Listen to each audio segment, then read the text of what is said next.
Hello my friends, welcome to my channel several art institute. स्वागत है आपके अपने चैनल सेवरल आर्ट इंस्टीट्यूट में पढ़ाई में फास्ट सेवरल आर्ट। तो भाई बहनों, आज मैं लेके आया हूँ क्लास 7th का English medium MP board chapter 9, जिसका नाम है टेम्परेचर। तो चलिए आज हम तापमान को डिस्कस करेंगे और पढ़ेंगे क्लियरली, ब्रीफली एंड डिस्क्राइबेन। चलिए लेट अस लर्न, देख लेते हैं कि हमको क्या क्या पढ़ना है। तो क्या क्या पढ़ने में हम देख सकते हैं कि meaning of heat and temperature and it importance. Heat का अर्थ क्या होता है, तापमान का अर्थ क्या होता है और उसका इम्पोर्टेंस क्या होता है, हम पढ़ेंगे। Meaning of atmospheric insolation. Atmospheric insolation क्या है, इसका भी मीन्स पढ़ेंगे। जब एयर में हीटिंग होने लगती है बहुत ज़्यादा, वो क्या होता है। और जो टेम्परेचर में डिस्ट्रीब्यूशन होता है, फैक्टर डिस्ट्रीब्यूशन होता है, वो क्या होता है, उसको भी हम पढ़ेंगे, डिस्कस करेंगे उसके बारे में। तो चलिए डिस्कस करते हैं। आपने पिछली क्लासों में ये सब पढ़ चुका है, पर फिर भी हम थोड़ी डिस्कस करेंगे कि आप जो है तो टेम्परेचर, मान लीजिए बॉडी का एक थर्मामीटर आपसे अगर बनाते नहीं आता तो आप मेरी वीडियो देखना, थर्मामीटर ट्रिक आपको बनने लगेगा।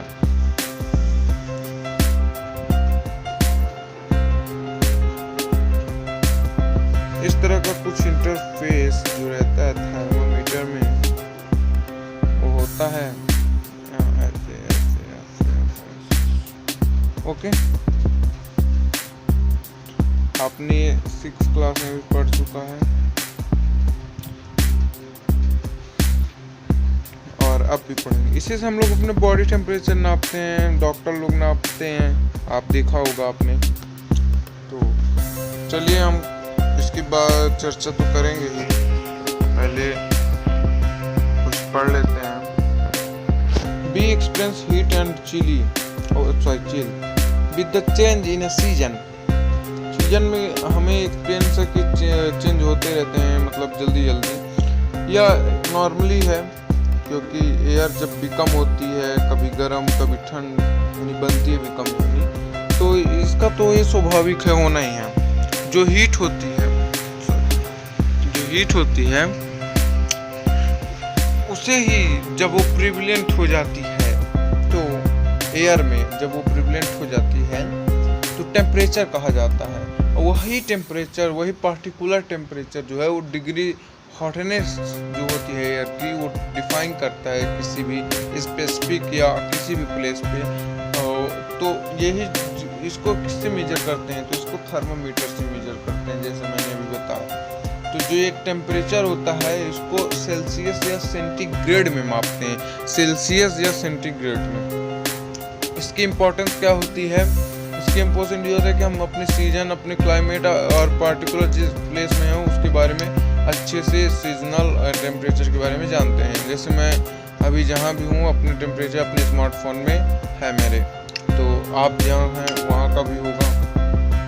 It means we are talking about the important elements like temperature, atmospheric pressure, wind, humidity, clouds and rain। हम बहुत सारे एलिमेंट्स को आज जो है तो डिस्कस करेंगे इस चैप्टर में, जैसे प्रेशर हो गया, ह्यूमिडिटी, वाइंड हो गया, क्लाउड हो गया, रेन हो गया, वगैरह वगैरह। However, the most important among them in a temperature because it influence all the other factors। मैं आपको एक इम्पॉर्टेंट चीज़ बता दूँ, मैं चैप्टर 10 लाने वाला हूँ, जो कि बहुत बड़ा है और उसमें 1 hour 2 ज़्यादा लग रहे हैं समय, तो आप परेशान ना हो, उसको भी मैं जल्दी ही लाने वाला हूँ। चलिए इसको समझ लेते हैं कि अब हम जो है तो इसके अंग के बारे में पढ़ेंगे। तो how the atmosphere gets heat, कैसे एटमॉस्फेयर जो है तो हीट को गेट करता है। जो अर्थ है, जो एटमॉस्फेयर होता है, वो जब हीट करने लगता है सन द्वारा, तो एक सन दो इनऑक्सीडेबल लाइट है और हीट है। तो जो सन है वह बहुत ही मतलब एक बड़ी बॉल की तरह है, जिसमें से फायर जैसे आता है, उसी को सोलर इंसुलेशन कहते हैं। क्या कहते हैं? सोलर इंसुलेशन कहते हैं। अब देखिए the sun rays are exposed to the atmosphere before reaching the land, due to which the upper layer of atmosphere gets heated up. जब भी सन की जो रेज होती हैं आती हैं एटमॉस्फेयर में, तो पहले ही लेयर में आएंगी, ऊपर के लेयर ऊपर के सतह में, तो वहाँ हीट एब्जॉर्ब कर देंगी। जब सन की जो रेज हैं, आप इंग्लिश पढ़ते जाइए, हम हिंदी पढ़ें, तो वह जब सन के जो रेज है वो जब कांटेक्ट में आती है अर्थ सरफेस के, तो वह क्या कहते हैं, हीटिंग स्टार्ट कर देती है एटमॉस्फेयर में। लेकिन जो अर्थ होता है वो रेडिएट्स होता है, उसको हीट ज़्यादा स्लोली ही पसंद है, तो इस प्रोसेस को रेडिएशन कहते हैं। इसी प्रोसेस को the heat radiate from the earth surface, it is heat surrounding the earth, that the temperature जो है वो बढ़ जाता है। As a result the heat get up air becomes light and rises. However, the air rises upward, its temperature decreases. जब air बढ़ जाता है अपवर्ड डायरेक्शन में, जो टेम्परेचर होता है वो कम हो जाता है। तो अब मैं बात करूंगा हीटिंग ऑफ एयर को कैसे हीट किया जाता है। जब एयर को 3 वेज पे हीट किया जाता है, ये 3 वेज पे होते हैं। पहला है कि जब अपर पार्ट जो एटमॉस्फेयर का होता है वो हीट हो जाता है सोलर इंसोलेशन के कारण, तब ये हीट होता है। और सेकंड जो है तो हम अगले पेज में पढ़ेंगे। तो चलिए सेकंड भी आ गया है हमारा।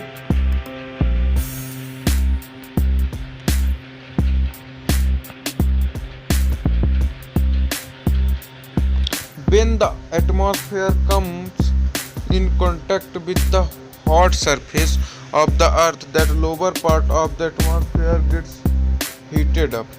Okay, तो चलिए भाई बनो, ये जो है एटमॉस्फेयर जब कांटेक्ट में आता है हॉट सरफेस के, तो उसका जो लोअर पार्ट होता है वो भी हीट हो जाता है। और थर्ड क्या है कि जब लोअर पार्ट में एटमॉस्फेयर गेट हीट करता है, तो जो उसका अपवर्ड है वो भी हीट हो जाता है और उसमें कोल्ड एयर आने लगते हैं। Beach also become light after getting water moves upward, तब वो अपवर्ड डायरेक्शन जो उसके वाटर वेपर होते हैं और वो मूव करने लगते हैं। इसी होल प्रोसेस, बहुत सारी प्रोसेस को कन्वेक्शन कहते हैं, कन्वेक्शन। ठीक है, मेजरिंग ऑफ टेम्परेचर कैसे मेजर किया जाए अब हम वो पढ़ेंगे।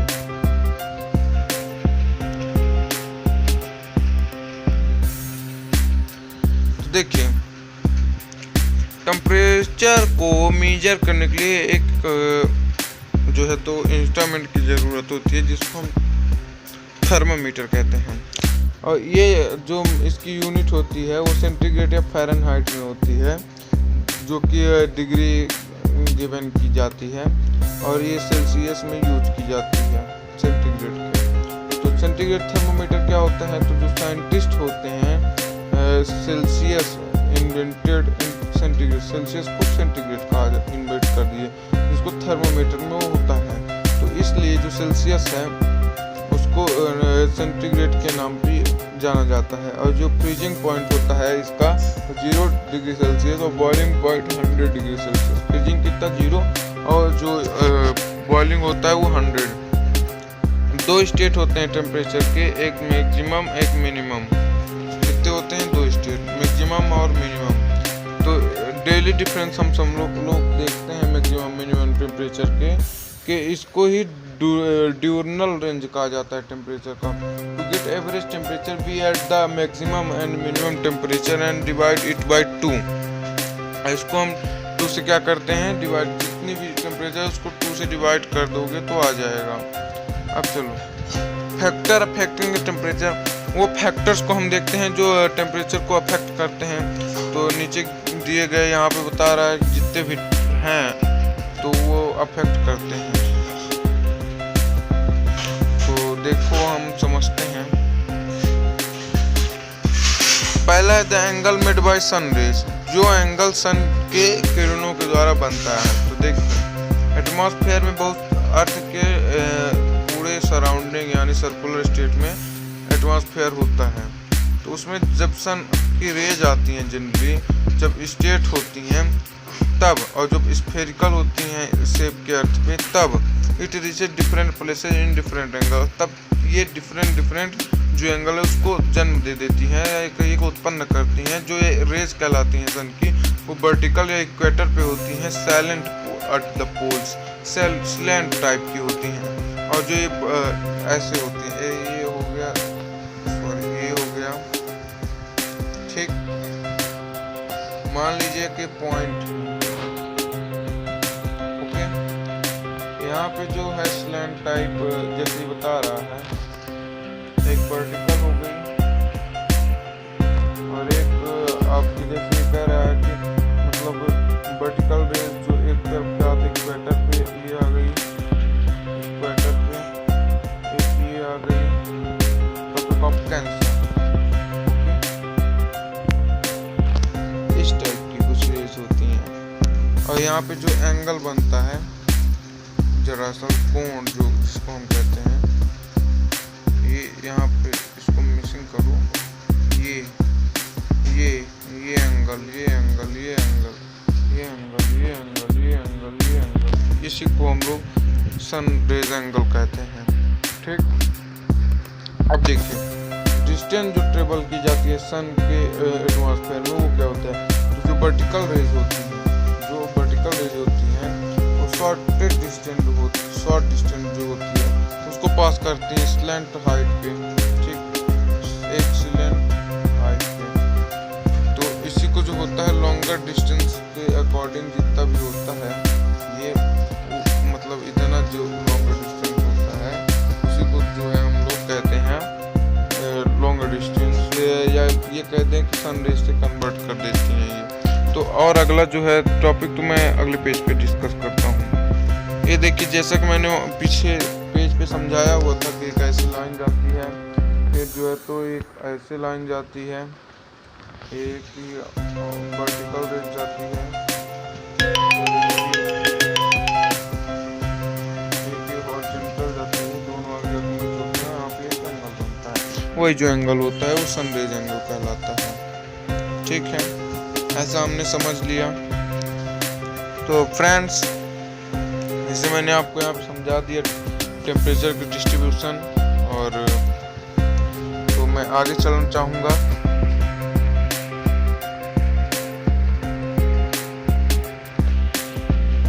थर्ड है height of the sea level. Sea level की हाइट क्या है, तो समझिए बात को कि जो सी लेवल की हाइट उस समय होती है वो मूवर टाइप की होती है और हाई होती है, और इसका टेम्परेचर गिरता हुआ नजर आता है।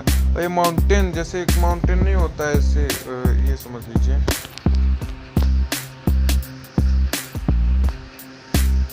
ठीक, ऐसे हो गया। और ये माउंटेन कूलर टाइप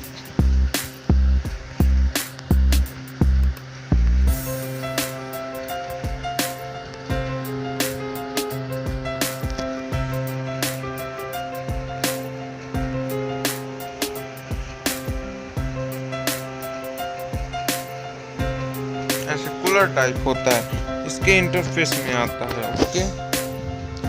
चलिए, और इसका जो टेम्परेचर होता है उस समय घटता है 1 डिग्री सेल्सियस से 165 मीटर तक जो है इसका लेवल रहता है। Duration of the day 4th है, और इसका जो डे का ड्यूरेशन होता है कैसा होता है हम समझेंगे। Amount of heat received on the earth surface is directly related to the duration of the day. जो हीट का जो अमाउंट होता है वो डायरेक्टली अर्थ सरफेस का, वो डायरेक्टली जो होता है किससे संबंध रखता है, डे के संबंध से रखता है, ड्यूरेशन के। तो इसकी जो बहुत सारी मतलब लॉन्गर जो ड्यूरेशन होती है वो आइसोलेशन या ये कहें कि शॉर्टर ड्यूरेशन से बहुत ज़्यादा होती हैं। और इस समय जो समर सीजन है, समर सीजन के टाइम में जो ड्यूरेशन होती हैं वो लॉन्गर होती हैं, मतलब डे की लॉन्गर ड्यूरेशन होती है और नाइट की थोड़ी कम होती है। चलिए, ब्लू पॉइंट्स में है, एग्जाम ऑब्जेक्टिव से बहुत इंपॉर्टेंट होता है, कुछ समझ लिए चाहे। सब आंसर ही आंसर है, टिक कर लीजिए। मैं आप लिखा हूँ, ये आंसर नंबर 1 है शॉर्ट का, ये 3rd है मेरे हिसाब से।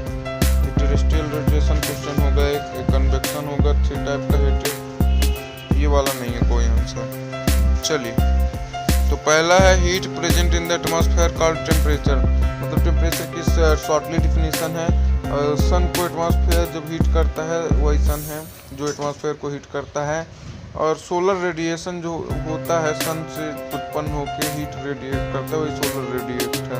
टेरेस्ट्रियल रेडिएशन जो हीट करके रेडिएशन पे बैक अर्थ पे रेडिएशन करे, पहले रेडिएशन पे हीट करे इसके बाद बैक अर्थ पे करे, वह टेरेस्ट्रियल रेडिएशन होता है। और जो एयर हीटेड करती है वो है आइसोलेशन, रेडिएशन और कन्वेक्शन। और जो अमाउंट ऑफ हीट रिसीव्ड होता है अर्थ में, एंगल ऑफ सनरेज या ड्यूरेशन ऑफ द डे या हाइट ऑफ सी लेवल या थिकनेस ऑफ एटमॉस्फेयर, ये सब होता है। तो चलिए आगे चलते हैं। अब एक्सरसाइज है मेरे अंदाज से, तो चलिए सॉल्व करेंगे एक्सरसाइज अगले पेज पे। चलिए फ्रेंड्स, तो सॉल्व करते हैं एक्सरसाइज। तो चूज द करेक्ट ऑप्शन है टेम्परेचर 1 डिग्री सेल्सियस का 165 मीटर। और जो ये मतलब rising up of air height process होती है वो कन्वेक्शन कहलाती है। Heat radiated by the sun is called solar radiation. जो रीडायरेक्टेड होता है उसको टेरेस्ट्रियल रेडिएशन। और जो डिफरेंस बिटवीन मैक्सिमम और मिनिमम टेम्परेचर होता है कुछ नहीं, उसको डायरोनियल रेंज कहते हैं, डायरोनियल रेंज जिसको कहते हैं। ठीक है, शॉर्ट टाइप आंसर देखेंगे हम। व्हाट इज टेम्परेचर, अभी अभी पीछे बताया हूँ। 3 प्रोसेस जो एयर को हीट करती है अभी अभी पीछे बता चुका हूँ, ब्लू वाला सब है। और difference between solar insulation terrestrial radiation, solar को एक बार लिख देना और एक तरफ टेरेस्ट्रियल को, बस वही डिफरेंस हो जाएगा। लॉन्ग टाइप में देख लो, describe the factor which affect the temperature, वो फैक्टर डिफरेंस ये सीधा सीधा दिया हुआ एक पेज में, आप उसको कर सकते हैं। ऑर्डिनरी थर्मामीटर उसकी इलस्ट्रेशन को जो है तो एक्सप्लेन करना है, उसको समझाना है। जो सेकंड पेज पे है उसको आप चाहें तो फिगर बना के अच्छे से डिस्क्राइब करेंगे तो अच्छा नंबर मिलेगा। चलिए, तो यहाँ से हमारा जो चैप्टर है वो दी एंड होता है।